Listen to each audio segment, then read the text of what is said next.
do nosso Evangelho no Lar, o estudo da Roda da Vida. Nós vamos agora para um tema aqui no livro do Lama Padmasambhava que se chama As Dificuldades. Né? Vocês lembram que na semana passada nós estudamos neste mesmo livro o tema Cultura de Paz. Né? E naturalmente agora o Lama vai abordar a questão de quais são os obstáculos que muitas vezes a gente encontra para viver uma cultura de paz dentro de um mundo que é tão conflituoso e violento, né? Então ele diz assim: nesse momento estamos imersos em uma versão de cultura de paz que apresenta problemas. Temos graves dificuldades na questão ambiental, tanto na exploração dos recursos naturais como na poluição. Essa questão da ambiental, ela me lembra uma aula que eu tive uma vez na Escola de Filosofia da Nova Acrópole, onde eles diziam que enquanto nós continuarmos chamando os recursos naturais de recursos, nós vamos ter problemas. Porque eles não são recursos, eles são formas de vida como nós, em diferentes níveis de evolução.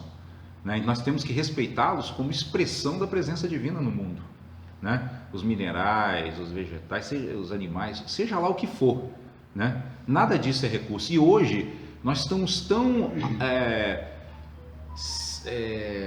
focados numa visão autocentrada que até os próprios seres humanos são chamados de recursos, porque existe em todas as empresas o departamento de recursos humanos, né? Como se a gente olhasse para o que está à nossa volta. O Lama, ele usa uma figura bem interessante quando ele diz assim: a gente olha para as coisas que estão à nossa volta como se a gente estivesse num supermercado, cheio de prateleirinhas com produtos prontos para a gente consumir. Não é, nós estamos convivendo com formas de vida, sejam elas quais forem, animadas ou inanimadas. Todas são expressões de Deus, da divindade, da luz divina. Né? Então, enquanto nós continuarmos achando que os recursos naturais são recursos, nós vamos ter problemas. Enquanto nós não os respeitarmos, não acharmos que devemos a eles o mesmo respeito que nós queremos à nossa própria vida, nós vamos ter problemas. Né? E aí o Lama segue dizendo: temos também graves falhas em termos de indivíduos e sociedade. Estamos em uma cultura que permite e eventualmente estimula várias coisas negativas, desde hábitos alimentares nocivos e consumo de substâncias tóxicas até questões como corrupção e violência, coisa que está no nosso cotidiano, né? Então aqui o que o Lama está colocando? Os obstáculos que hoje existem para todo praticante espiritual que tenha essa motivação de praticar a cultura de paz nesse mundo, né? Ele vai ser desafiado a todo momento, porque as circunstâncias não são favoráveis, né?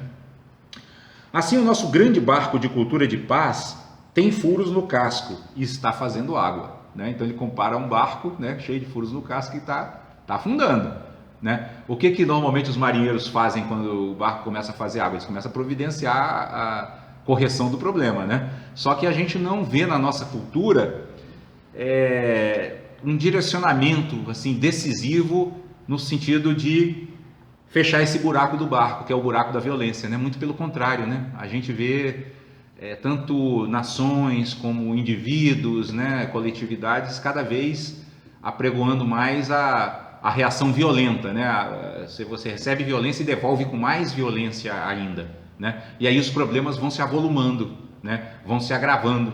Aquele episódio de 2011, que os terroristas derrubaram as Torres Gêmeas nos Estados Unidos, né? A reação foi até desproporcional. Os Estados Unidos saiu invadindo ali Afeganistão, Iraque, né? Destruiu os países, né? E hoje nós somos vítimas dessa destruição. Por quê? Porque enquanto o ser humano, né, não tiver consciência da inseparatividade, o que está acontecendo hoje? Os países lá foram destruídos e nós temos uma imigração enorme de pessoas querendo ir para a Europa, querendo ir para os Estados Unidos, que é justamente os países mais ricos do mundo, onde eles vão ter alguma chance de sobreviver. Porque os seres, é isso que nós precisamos entender, os seres vão sempre buscar a sobrevivência, humanos ou não humanos, eles querem viver e vão lutar para viver, né? Então, sempre que vocês vejam, né, os Estados Unidos é muito poderoso, um exército poderosíssimo, mas não adianta, você chega lá, bombardeia, destrói todo mundo, mas a vida vai se rearrumando e nessa rearrumação cada um vai responder pelo seu karma, né? Hoje, qual está sendo o problema na Europa? Eles discutem lá quem recebe e quem não recebe os imigrantes da Síria, né? Que cuja guerra civil foi promovida pelas grandes potências, né? Nós sabemos disso, por interesses, né, econômicos. Então é isso que o mundo precisa aprender para que haja uma cultura de paz, né? Sobretudo a questão da inseparatividade. A gente faz o mal vai né, vai cobrar de nós essa dívida, né? Vai cobrar de nós essa responsabilidade por recompor uma situação que nós fomos lá e destruímos, né? Então o Lama segue dizendo: assim, o nosso grande barco da cultura de paz tem furos no casco e está fazendo água. Algumas pessoas acreditam que os furos estão permitindo a entrada de um tal volume de água que as bombas não estão dando conta e o barco está afundando. Para elas, esse processo não tem como ser contido, ou seja, a sustentabilidade da vida no planeta não tem solução. Então tem muitas pessoas falando isso, né? Algumas pessoas dizem, olha, não tem mais volta, o aquecimento global, né, e todas essas catástrofes, o degelamento dos polos, né, os oceanos vão encher, vão invadir as cidades litorâneas. Tem muitas pessoas dizendo que isso não tem mais solução. Outras pessoas vão dizer, há soluções. Outras ainda dizem, havendo ou não solução, farei a minha parte. Né? Porque havendo ou não solução, nós continuamos sendo espíritos reencarnados no planeta para evoluir. Se as coisas se agravarem, significa o quê? Que são as lições que Deus está nos ministrando e com as quais nós temos que aprender. Nós vamos ter que ter o quê? Paciência, resiliência, coragem para lidar com elas, né? Sabendo que no final das contas o que vale são os méritos espirituais de cada um, né? Porque a gente vê que a catástrofe acontece. E, por exemplo, o que já me impressionou muitas vezes, não foi só uma, foi mais de uma vez, notícias na imprensa onde você vê, por exemplo, um acidente de carro, um ônibus, que morrem todas as pessoas e um bebezinho lá dentro fica ileso. Já viram essas notícias? Fica ileso, sobrevive, né? Como? Né? Ninguém consegue explicar isso num nível, né, de racionalidade humana, né? Mas espiritualmente a gente sabe, o que vale são os méritos, né? O Lama, ele fala muito isso para os seus alunos. Ele diz assim: não se preocupem com finanças, não se preocupem com moradia, não se preocupem em manter os méritos, porque todas essas coisas vêm em decorrência dos méritos, entende? Não significa que diz, fiquem de braços cruzados aguardando que as coisas caiam do céu, não é isso. Mas é que se a gente vive para manter os méritos, o que é manter os méritos? Fazer o bem, né? Jesus fala isso. Buscareis o reino de Deus e sua justiça, e o restante virá por acréscimo. Está lá no Evangelho, né? Então é assim que funciona. E aí o Lama segue dizendo: eu me incluo entre essas, ou seja, entre essas que dizem assim, havendo ou não solução, farei a minha parte. E é muito interessante porque ele faz muitos encontros com indígenas, com comunidades, com tudo que ele pode fazer assim, né? Nessa ação também ele faz. Escolas, né, que já tem 2 escolas para educar as crianças dentro de uma cultura de paz, é um dos objetivos das 2 escolas lá do SEB, né? Então é um projeto bastante interessante. Então eu me incluo entre essas. Se houver solução, espero contribuir de alguma forma, e se não houver, já estamos salvos. Aí vem a fé, né? Por que já estamos salvos? Somos espíritos eternos, não tem por que se preocupar. E aí ele diz assim, é apenas um barco, mas há o grande oceano, nossa natureza não será efetivamente afetada, seja pelo que for. Olha, essa figura é muito interessante, é muito bonita, né? Porque ela infunde muita fé no nosso coração, né? Ou seja, o barco, digamos assim, dessa humanidade contemporânea está fazendo água, está dando sinais de que pode afundar, né? Mas no final das contas tem o oceano. A gente constrói outro barco e navega de uma outra forma, né? Que já aconteceu, inclusive segundo estudos, né? A Atlântida, né? Um continente muito antigo, super desenvolvido, afundou, virou o Atlântico. Nós estamos aqui de novo, né? Porque o que, inclusive, os estudiosos dizem é assim: olha, o que vai ser aniquilado no planeta não é a vida, porque o planeta se reconstitui, como o nosso corpo, quando fica ferido, cicatriza. O que vai ficar talvez difícil é a sobrevivência humana sobre ele, por causa das altas temperaturas, né, das inundações e das coisas que podem ocorrer por conta do nosso descaso com o meio ambiente, né? Então o que nós estamos, com o descaso com o meio ambiente, o que nós estamos fazendo, e quando eu falo nós é coletivamente, né? A coletividade é justamente destruindo as nossas condições de vida, seres humanos, né? Mas outros seres vão aparecer e vão ficar por aí. Então o Lama diz assim: nossa cultura de paz precisa de alguns ajustes. Precisamos fechar os furos do casco do barco. Para fazer isso, já temos tudo de que precisamos. Uma natureza ilimitada e luminosa, capaz de construir e mudar as coisas, e a motivação de alcançar a felicidade e nos livrarmos do sofrimento. Essa é a matéria-prima para a gente fechar os furos do barco e o barco parar de afundar, né? Precisamos entender que o barco é um só e que vamos flutuar ou afundar com ele todos juntos. Então aqui ele chama a atenção de novo para a inseparatividade, né? Ou flutua para todo mundo ou afunda para todo mundo, né? Não adianta a gente querer achar, e inclusive eu vi um comentário que nem era comentário espiritualista, era um comentário político, né, falando sobre essa bagunça toda em que está o nosso país, né, e que tem muita gente achando assim que vai ficar no final da fila para ser engolido pelo jacaré, mas vai ser engolido, né? Então, assim, não adianta, ou o ambiente fica bom para todos, ou não fica bom para ninguém, né? Por quê? Porque a inseparatividade, estamos todos interconectados, há uma interdependência sutil entre tudo e todos, não tem como separar, né? A separatividade é fruto da ignorância espiritual, que precisa realmente, essa sim, ser combatida, né? Esse é o bom combate que fala Paulo, né? O combate à ignorância espiritual. E Madame Blavatsky, que é a fundadora da Sociedade Teosófica, diz, né? A gente não tem que combater o ignorante, nós temos que combater a ignorância que habita nele, né? Porque lá dentro brilha uma luz divina, se essa ignorância for dissolvida, a luz vai brilhar, né? Ele vai despertar. Então o Lama segue dizendo que precisamos entender que o barco é um só e vamos flutuar ou afundar com ele todos juntos.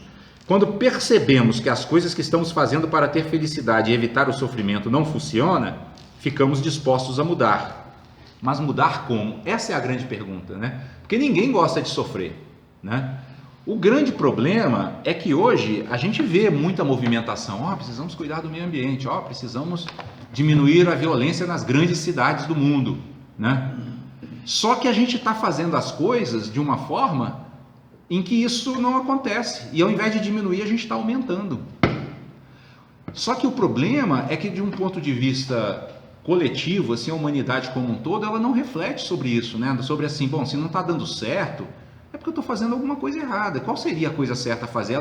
Não é feita essa pergunta, né? Isso deveria, inclusive, essa pergunta deveria ser feita, inclusive, dentro das escolas, para a gente educar já essas novas gerações dentro de uma outra ótica. Olha, tudo que nós fizemos, a gente mais velha, não está dando certo, gente, vamos tentar de outro jeito, né? Será que não há um outro jeito? E nós que estamos estudando o Evangelho, sabemos que existe um outro jeito. Jesus já disse que existe um outro jeito, o Buda disse que existe um outro jeito, Krishna disse que existe um outro jeito, né? Só que esse outro jeito nós precisamos transcender essas nossas concepções estreitas, né? A gente fica tentando solucionar os problemas dentro de uma visão muito curta, né? Que não vê inclusive a inseparatividade. Então, por exemplo, hoje, vamos supor, no nível das nações, né? Os países, quando vão negociar, é cada um puxando para o seu lado, né? Não tem ninguém assim, olha pessoal, vamos resolver o problema da África, que está muito pobre, né? Do Oriente Médio, que está muito sofrido e tal, porque com isso, por exemplo, na África, países que estão lá destruídos, são países sem lei. Então tem pirataria, navios piratas que assaltam os navios mercantes, por exemplo, e o roubo vem de lá. Então não adianta a gente achar que não, isso é problema deles. Não, é problema de todos. É isso que o Lama está dizendo. Se afundar o barco, afunda todo mundo junto, gente. Não tem como, né? O próprio terrorismo diminuiria, ou talvez fosse reduzido a zero, se a gente fizesse uma atitude como essa, de não deixar esses países soltos, né, à sua própria sorte, né? Estados completamente desorganizados, onde o crime cresce sem nenhum controle, né? Então, enquanto não for percebido isso, nós vamos continuar com problemas, né? E aí o Lama diz assim: dentro da visão limitada de certo e errado, temos o hábito de julgar e culpar. Então a gente, os culpados são eles, tá vendo? Esses muçulmanos aí que ficam derrubando os prédios, né, matando civis inocentes e tal, né? Quando a gente sabe que do ponto de vista espiritual não tem ninguém inocente, né? Todo mundo tem karma, e se acontecer alguma coisa com alguma pessoa, a justiça divina está agindo ali, ainda que seja por meios em que ele esteja aproveitando a maldade de outros para fazer justiça com alguns, né? Jesus fala, o escândalo é necessário, mas ai daquele por quem o escândalo venha. Então não precisa que ninguém fique matando ninguém para que o karma das pessoas seja cumprido. Isso é desnecessário, já falamos isso aqui. Mas, se existem pessoas ainda dispostas a fazer o mal, a justiça divina é tão perfeita que até isso ela aproveita para que redunde em bem. É assim que funciona, né? E aí o Lama segue dizendo, e aí brigamos uns com os outros. No caso dos furos no casco de nosso navio, as pessoas podem se dividir em grupos e trocar acusações mútuas. Foram vocês que fizeram o furo. Isso não resume bem o que a gente vê por aí, né? As pessoas sempre estão apontando o dedo para o outro, né? Inclusive do ponto de vista das nações, né? Foram vocês que provocaram o problema, então agora aguenta o tranco, né? Foram vocês que fizeram o furo. Aquele grupo deveria ser jogado da amurada. A noção de exclusão está muito arraigada dentro de nós. Temos a tendência de ver todos que não são iguais a nós como inimigos. A história das civilizações está repleta de exemplos de nações que consideravam os outros povos bárbaros. E até hoje é assim. Por exemplo, quando fala bárbaros aqui, eu me lembro da história do Império Romano, né? Um império poderosíssimo, né? Mas que foi vítima de si mesmo, né? Que acabou se dissolvendo no final, durou 800 anos, tal era o poder militar que tinha. Por quê? Porque ele considerava todos aqueles que estavam fora do Império bárbaros, e aí ele tentava conquistar, até um momento em que suas fronteiras estavam tão grandes que ele não tinha como controlar, com todo o poder que tinha, não tinha como controlar tanta fronteira. Aí era ataque de um lado, ataque do outro. Tem várias séries hoje, inclusive no Netflix, falando, né, sobre o Império Romano e sobre essa época da decadência. É muito interessante da gente ver com esse olho, né, para ver como que a exclusão não funciona de jeito nenhum. E não funciona por quê? Porque o princípio espiritual que governa o mundo e o universo é a inseparatividade. Como é que na inseparatividade eu faço exclusão? Nas cidades é a mesma coisa, né? A gente não cuida das populações pobres, né? Deixa lá nas favelas, ou seja, onde...